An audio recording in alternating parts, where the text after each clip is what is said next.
예수님께서 아버지 하나님께 자신을 영화롭게 해달라 간구하시죠. 그 목적은 자기를 높이기 위해서가 아니라 바로 하나님 아버지께 영광을 돌리기 위함이라는 사실입니다. 그럼 무엇이 예수님께 영광이 되고 아버지 하나님께 영광이 되느냐 하는 거죠. 우리가 열심을 품고 하나님을 기쁘시게 하기 위해서 계획을 세워서 그래서 그 계획을 열심히 정성되게 충성을 다해서 이룸으로써 하나님께 영광이 된다고 생각하지요. 절대로 그렇지 않습니다. 내가 아무리 가장 최고의 인간의 지혜로서 계획한다 할지라도 그것은 결국 인간 수준의 일이 될 뿐입니다. 결코 하나님께 영광을 돌릴 수 없다라는 사실입니다. 그래서 4절에 보면은 아버지께서 내게 하라고 주신 일을 이루어 하나님께 영광을 돌릴 수 있다고 예수님 말씀해 주시는 겁니다. 그러면 아버지께서 예수님께 하라고 주신 일이 무엇입니까? 그게 바로 십자가의 고난과 죽음입니다. 예수님의 십자가 고난과 죽으심은 아버지 수준의 일이죠. 그래서 이 땅에 있는 어떤 인간도 결코 이해를 못했습니다. 예수님의 그 12 제자들마저도 예수님의 십자가를 이해할 수가 없었어요. 아니 오히려 용납할 수가 없었습니다. 자기들이 모든 걸 버려두고 예수님께 올인해서 예수님 한 분만 바라보고 따랐는데 또 예수님이 죽는다 그러니까 이거는 완전히 너무나 제자들에게는 실망스러운 말씀이 아닐 수 없었죠. 그러니까 그런 일은 절대 있어서는 안 된다고 베드로가 말린 거 아닙니까? 그때 예수님이 뭐라고 그러십니까? 베드로 보고 사탄아 너는 내 뒤로 물러가라. 내가 하나님의 일을 생각하지 않고 사람의 일을 생각한다. 이렇게 책망하셨죠. 여러분 십자가는 세상은 그 십자가를 보면서 수치와 미련함과 무능함과 그리고 거칠은 걸림돌로 여길 뿐이었습니다. 그러나 십자가는 구원받은 우리에게는 하나님의 지혜와 능력인 줄도 믿습니다. 그래서 예수님의 그 십자가 고난과 죽으심을 목격한 제자들 중에 엠마오로 귀향하는 그 제자들에게 예수님은 말씀하셨죠. 그리스도가 자기의 고난을 받고 그리고 자기 영광에 들어가야 한다라는 사실을 깨우쳐 주셨습니다. 그러니까 십자가의 고난, 그것이 바로 그리스도가 영광을 받는 길이라는 거예요. 그 십자가의 고난이 왜 그리스도가 영광을 받는 길입니까? 바로 하나님의 뜻을 이루는 것이 십자가이기 때문입니다.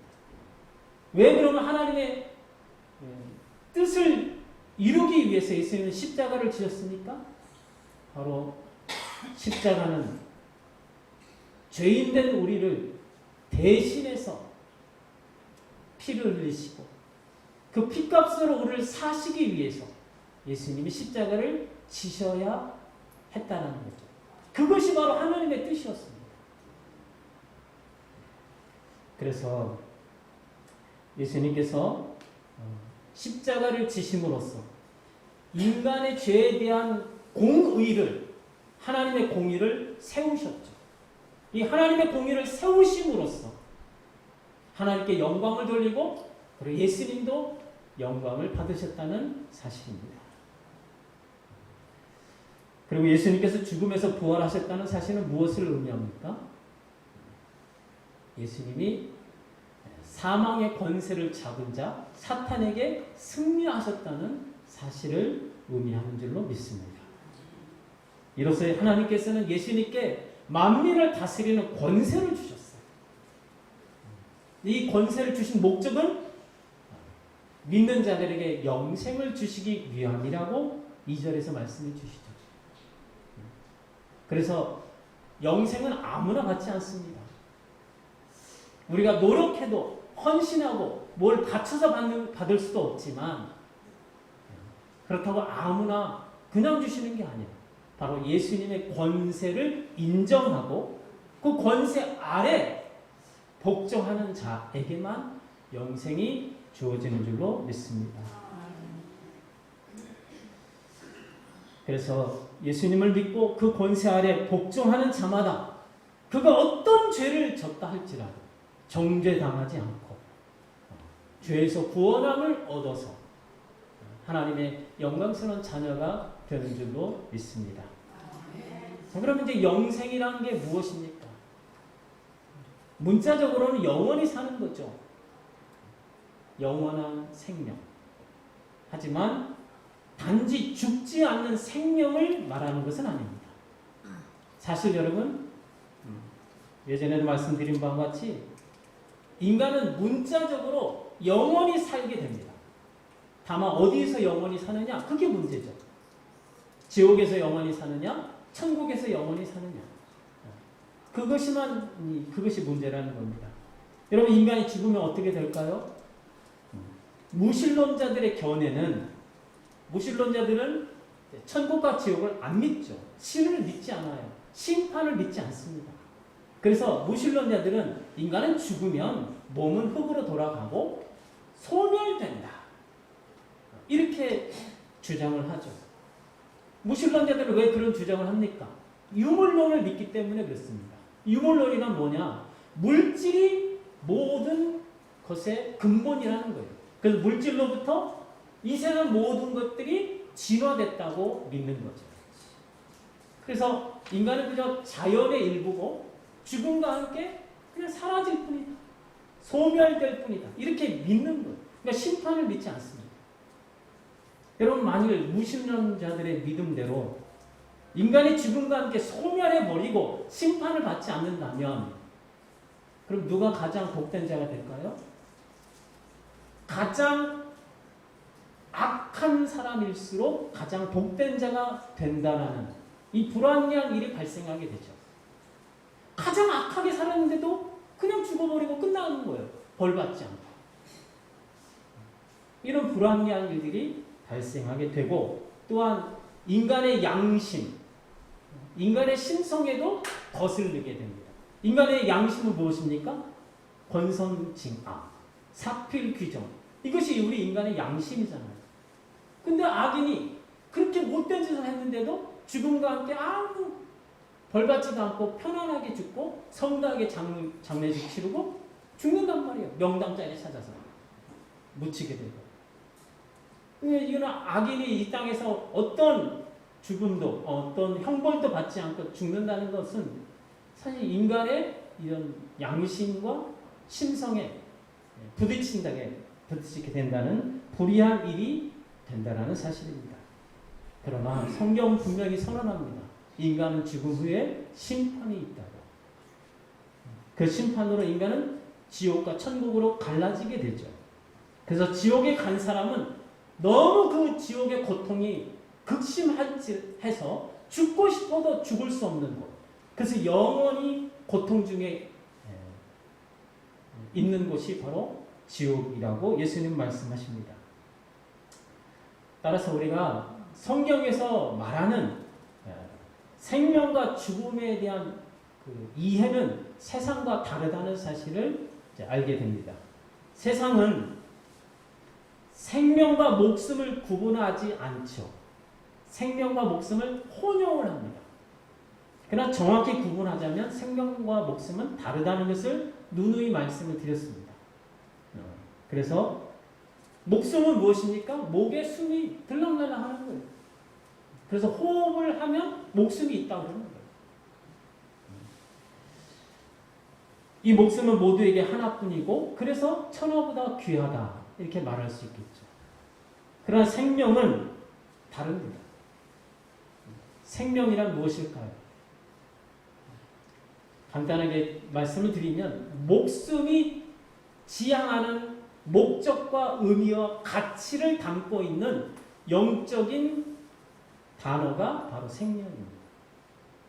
목숨에는 그냥 이 의학적이고 생물학적인 그런 단어일 뿐이에요. 여기에는 영적인 거나 도덕적인 평가가 들어있지 않습니다. 그러나 생명은 다릅니다. 목숨의 목적과 가치와 의미가 담겨져 있고 영적인 의미가 그 속에 포함이 되어 있다는 것입니다. 그래서 제가 이 목숨과 생명을 구분하기 위해서 무엇을 예로 들어드립니까? 투수를 예로 들어드렸죠. 투수의 생명은 무엇입니까? 공을 던지는 거예요. 근데 무리하다 보면 어깨가 고장이 나고 수술해도 회복이 안 되면 은퇴를 하게 되죠. 그럼 뭐라고 말합니까? 그는 투수로서의 생명은 끝났다. 이 말이 뭡니까? 투수로서 살아가는 것은 불가능하게 되었다는 거예요. 여러분 정치인들이 간혹 가다가 이제 뇌물을 먹거나 또 간통에 걸리면 어떻게 돼요? 이제 정치 생명은 끝났다 이렇게 말하는 거예요. 목숨은 붙어 있잖아요. 근데 정치 생명은 이제 더 이상 끝난 거예요. 다시 말해서 정치가로서 살아가는 이 생명은 끝났다는 겁니다. 그래서 생명이라는 게 뭐냐? 살라는 명령이에요. 살생명할 명. 살아가라는 명령. 이것이 바로 생명입니다. 그래서 이런 생명의 의미로 차원에서 보면 모든 인간은 생명은 있어요. 다만 그 생명이 영원하지 않고 짧다는 게 문제죠. 그래서 제가 아이가 태어나면 어떻게 해야 됩니까? 아이는 누구의 말을 생명으로 받습니까? 부모님의 말씀. 잘 먹어야 된다. 잘 자야 된다. 잘 놀아야 된다. 그래야 건강하고 튼튼하게 자란다. 아이는 그것이 생명이에요. 그것을 부모님의 말씀을 생명으로 받들어 살아가게 됩니다. 근데 아이가 이제 학교 들어가면 어떻게 돼요? 선생님의 말씀이 생명이죠. 공부 열심히 해야 된다. 그래야 좋은 대학 가고 좋은 직장에 가고 그래야 행복한 인생을 산다. 이게 선생님의 말씀이 생명으로 받들어져서 살아가게 되는 거예요. 그럼 이제 학교 졸업하고 직장에 들어가면 누가 생명이 됩니까? 이제 사장님의 말씀이 생명이 되는 거예요. 열심히 일해야 월급도 많고 그리고 좋은 삶, 집도 좋고 차도 좋고 이런 풍성한 것을 누리는 그런 인생이 된다. 이게 그 직장인에게는 생명인 거예요. 그러면 은퇴를 하고 직장에서 은퇴하면 누가 또 생명이 됩니까? 이제 의사 선생님이 생명이 되는 거예요. 많이 먹지 말고 가만히만 앉아 있지 말고 운동도 하고 땀을 흘려서 이렇게 일을 해야 건강하게 장수할 수 있다. 기름진 음식 먹지 말고 이렇게 하면서 이런 의사의 말 이것이 생명인 거죠. 근데 문제는 뭡니까? 이 세상에서 나온 이 생명들은 결국 유통기한이 짧다는 거예요. 그래서 결국 죽고 난 뒤에는 이제 심판을 받고 멸망으로 들어가는 비극으로 끝난다는 게 세상에 근거한 생명의 종말입니다. 그러면 이제 그리스도인의 생명은 무엇입니까? 그리스도인들이 죽으면 이제 천국에서 영원히 사는 것을 말할까요? 자, 예수님은 말씀하십니다. 우리 요한복음 1장 4절부터 14절 6절까지 계속 읽겠습니다. 시작. 그 안에 생명이 있었으니 이 생명은 사람들의 빛이라. 살리는 것은 영이니 육은 무익하니라. 내가 너희에게 이른 말이 영이요 생명이라. 내가 온 것은 양으로 생명을 얻게 하고 더 풍성히 얻게 하려는 것이요. 나는 길이요 진리요 생명이니 나로 말미암지 않고는 아버지께로 올 자가 없느니라. 자, 이 예수님의 말씀을 근거하면 예수님 안에 생명이 있다는 거죠. 그리고 이 생명은 사람들의 빛입니다. 그리고 살리는 것은 영이니 육은 무익하냐. 내가 너에게 이른 말이 생명이라고 말씀하십니다. 그리고 그리고 예수님이 오신 것은 목적이 뭐냐? 양으로 생명을 얻게 하는 거예요. 그리고 더 풍성히 얻게 하는 것입니다. 그리고 예수님은 길이요, 진리요, 생명이라고 말씀하십니다. 근데 여기서 뭐가 빠져 있다고 그랬죠? 정관사.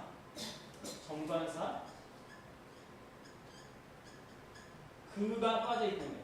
나는 그 길이요, 그 진리요, 그 생명이니. 정관사가 의미하는 게 뭐예요? 유일한 거예요. 나는 유일한 길이요, 유일한 진리요, 유일한 생명이니. 이렇게 말씀하시는 겁니다. 자, 여러분, 예수님이 자신이 생명이라는 거예요. 그럼 우리에게 생명이 있다는 겁니까? 없다는 겁니까? 우리에게 생명이 있어요? 우리에게 생명이 있으면 예수님이 오실 필요가 없어요. 우리 생명이 있는데. 예수님은 생명을 얻게 하기 위해서 이 땅에 오셨잖아요. 그래서 우리는 생명이 없습니다. 목숨은 있죠. 그러니까 우리가 생명이라는 이 개념을 목숨하고 비슷하게 갖고 있으면 이해를 못하는 거예요. 자, 생명이 뭐라고 했습니까? 살라는 명령이라니까요. 살라는 명령. 이게 생명입니다. 그래서 투수 얘기를 했고 정치가 이야기를 한 거예요. 투수는 살라는 명령을 어떻게 받은 거예요? 공을 던짐으로써 살아가라는 거예요. 정치인들은 정치를 함으로써 살아가라는 거예요. 그러니까 목사의 생명은 무엇입니까? 교회를 섬김으로써 설교를 하고 신방을 하고 교인들 돌봄으로써 살아가는 거예요. 그게 목사의 생명입니다. 그래서 예수님 자신이 생명인 거예요. 그러니까 예수님이 우리의 살라는 명령이시라는 말씀입니다. 그러니까 이 말이 뭐예요? 내가 눈을 뜨고 내가 호흡을 하고 내가 밥을 먹고 내가 일을 하고 내가 움직이는 이 모든 목적과 의미와 가치가 예수님께 있다라는 말씀입니다. 그것이 바로 예수님이 우리의 생명이시라는 말씀의 의미인 거예요. 그래서 예수님이 있는 자에게는 생명이 있고 예수님이 없는 자에게는 생명이 없다. 이렇게 말씀하시는 겁니다. 그래서 예수님을 나의 생명으로 받들어서 그분의 말씀을 따라서 순종하고 믿음으로 살아가는 사람에게는 생명이 있는 겁니다. 그가 예수님을 생명으로 받든 거예요. 그래서 예수님은 우리의 영원한 생명이십니다. 왜?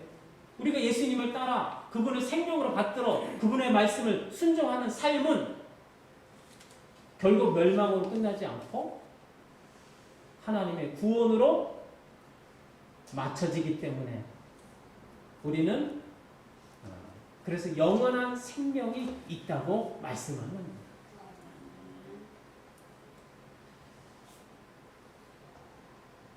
그리고 예수님의 생명이시라는 의미가 무엇을 담고 있냐면 예수님이 우리의 기쁨이고 우리의 영광이고 자랑이 되신다. 우리의 만족함이 되신다는 의미가 담겨져 있습니다. 그래서 내가 눈을 뜨고 호흡하고 밥을 먹고 일을 하는 이 모든 것들이 내가 살아가는 모든 이 것들이 바로 예수님을 위함이라는 거예요. 그래서 예수님을 위하는 인생, 그 인생은 어디를 가도 어떤 형편에 있어도 어떤 고난이 있다 할지라도 기뻐할 수 있고 만족할 수 있는 줄로 믿습니다. 자, 마태복음 8장 21절로 22절 같이 읽습니다. 시작. 제자 중에 한 사람이 이르되 주여 내가 먼저 가서 내 아버지를 장사하게 허락하옵소서. 예수께서 이르시되 죽은 자들이 그들의 죽은 자들을 장사하게 하고 너는 나를 따르라. 이게 무슨 수수께끼 같은 말씀이죠? 제자 중에 예수님 제가 아버지를 장사하고 나서 주님을 따르겠습니다. 그 말에 예수님은 죽은 자들이 그들의 죽은 자들을 장사하게 하고 너는 나를 따르라. 자, 여기서 죽은 자들은 누굴까요? 육은 살아있어요. 목숨은 있어요. 그런데 죽은 자들입니다. 살아있으나 죽은 자들. 그리고 여기서 그들의 죽은 자들은 누굴까요? 목숨이 끊어진 자들. 목숨이 끊어진 자들을 목숨은 붙어있지만 죽은 자들입니다. 살았으나 죽은 자들이 장사를 지내게 하고 너는 나를 따르라는 말씀입니다. 그래서 성경에 보면은 죽음에 대해서 세 가지 죽음이 있습니다. 육체의 죽음, 목숨이 끊어지는 죽음, 또 영적인 죽음, 그 다음에 영원한 죽음이 있습니다. 첫 번째로 육체의 죽음은 우리 목숨이 있는 모든 사람들이 한 번은 겪는 거죠. 그래서 목숨이 끊어진 그날 우리는 모두 죽음에 이르게 되죠. 그래서 목숨이 붙어있는 인간은 태어나면서부터 사실은 시한부 인생입니다. 언제 죽을지 모르는 시한부 인생. 그게 목숨을 가진 인생들의 모습이죠. 두 번째로 영적인 죽음은 비록 목숨은 붙어 있어요. 그러나 죽은 자들이죠. 그럼 목숨이 붙어 있지만 죽은 자들은 누구입니까? 바로 생명의 근원 대신 하나님. 그분을 받들어 섬기지 않는 자들을 일컫는 단어입니다. 그래서 이 사람들은 누구냐? 성경에서 뭐라고 그러냐면 죄와 허물로 죽었던 자들이다. 이렇게 죄와 허물로 죽은 자들. 이 사람들은 목숨은 살아있지만 죽은 자들이죠. 영적으로 죽은 자들이라는 것입니다. 이것을 성경에서는 또 첫째 사망이라고 말합니다. 자, 세 번째로 영원한 죽음이 있습니다. 자, 인간의 죽음 뒤에는 심판이 있죠. 그래서 심판을 받아서 지옥에 가는 사람들이 있습니다. 근데 지옥에 가는 사람들은 하나님으로부터 영원히 떨어져 있는 거예요. 하나님은 생명이십니다. 그 생명으로부터 영원히 떨어져 있기 때문에 영원한 죽음이라고 말하는 겁니다. 이것을 다른 표현으로 하자면 하나님은 빛이시죠. 빛으로부터 영원히 떨어진 자들이기 때문에 캄캄한 흑암이라고 말씀하기도 하죠. 계시록에서는 이것을 지옥이라고 합니다. 세 번째 영원한 죽음은 지옥입니다. 불못이라고도 표현하죠. 지옥에 떨어지면 하나님으로부터 영원히 떨어져 있는 사망의 상태에 있다라는 말씀입니다. 그래서 정리를 하면 성경에서 말하는 사망은 생명의 근원 되신 하나님과 아무런 관계가 없는, 인격적으로 아무 관련이 없는 그런 상태를 의미하는 단어입니다. 그래서 세상에서 아무리 부귀 영화를 누린다 할지라도 생명이신 예수님을 믿지 않으면 그럼 목숨만 붙어 있을 뿐이지 그는 사망의 권세 아래 있는 영적으로 죽은 자라는 말씀입니다. 그래서 죽음과 사망을 구분할 줄 알아야 돼요. 죽음이라는 단어는 그냥 목숨이 끊어지면 죽었다 말하는 거예요. 여기에는 어떤 도덕적 평가가 없습니다. 영적인 의미가 없다라는 거예요. 하지만 사망은 다릅니다. 사망은 죽어서 망했다는 거잖아요.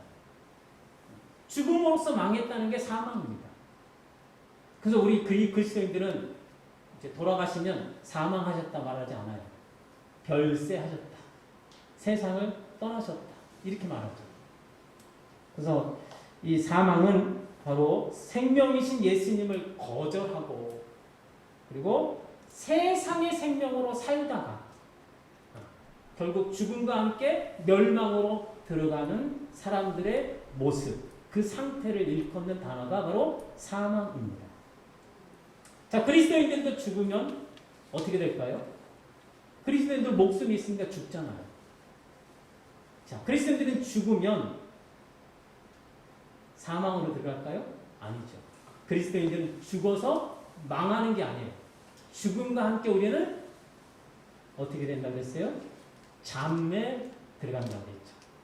그리고 예수님이 재림하실 때 깨어나서 그리고 나서 부활체를 덧입고 영원히 천국에서 영생을 누리게 되는 줄로 믿습니다. 자, 오늘 본문에 보면은 이 참 생명이 무엇인지 영생이 무엇인지 더욱 명확하게 말씀해 주십니다. 요한복음 17장 3절을 다시 한번 읽겠습니다. 시작. 영생은 곧 유일하신 참 하나님과 그가 보내신 자 예수 그리스도를 아는 것입니다. 자, 영생을 단지 영원히 산다는 이 개념을 갖고 있으면 예수님의 말씀을 이해가 안 됩니다. 예수님께서 말씀하시는 영생은 하나님을 아는 것입니다.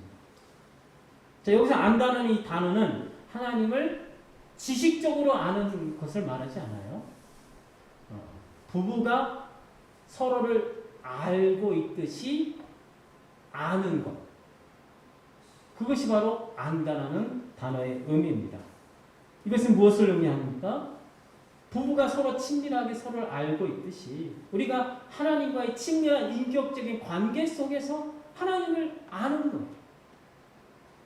단지 지식적으로만 하나님이 어떤 분이고 전능하시고 뭐 천지를 창조하시고 우리를 사랑하시고 우리를 구원하시기 위해서 예수님을 보내주셨다. 이렇게 지식적으로만 아는 게 아니에요.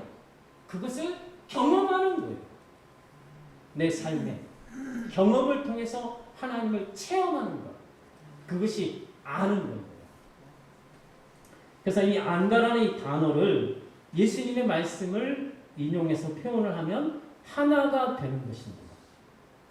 요한복음 17장 21절입니다. 같이 읽습니다. 시작. 아버지여, 아버지께서 내 안에 내가 아버지 안에 있는 것 같이 그들도 다 하나가 되어 우리 안에 있게 하사 세상으로 아버지께서 나를 보내신 것을 믿게 하옵소서. 하나가 된 상태가 무엇입니까? 바로 하나님을 생명으로 받아서 그분의 생명으로 살아가는 것, 이것이 하나가 되는 겁니다. 그러니까 하나가 된다는 것은 두 마음을 가져서는 하나가 될 수 없잖아요. 한 마음으로 살아가는 거죠. 한 마음으로 어떻게 삽니까? 하나님의 뜻, 그분의 뜻을 생명으로 받들어서 그 말씀에 순종함으로써 살아가는 것. 이것이 바로 하나가 된 상태이고, 그리고 참 생명, 영원한 생명을 가진 자의 모습이라는 말씀입니다. 사랑하는 성도 여러분, 이 생명, 영생을 주시려고 예수님이 이 땅에 오신 줄로 믿으시기를 축원합니다.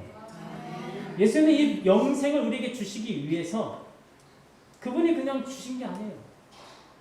이 권세를 갖기 위해서 예수님은 자신을 비우셨고 낮추셨고 십자가에 죽기까지 복종하심으로써 그 권세를 얻으셨다고 성경은 말씀해 주십니다.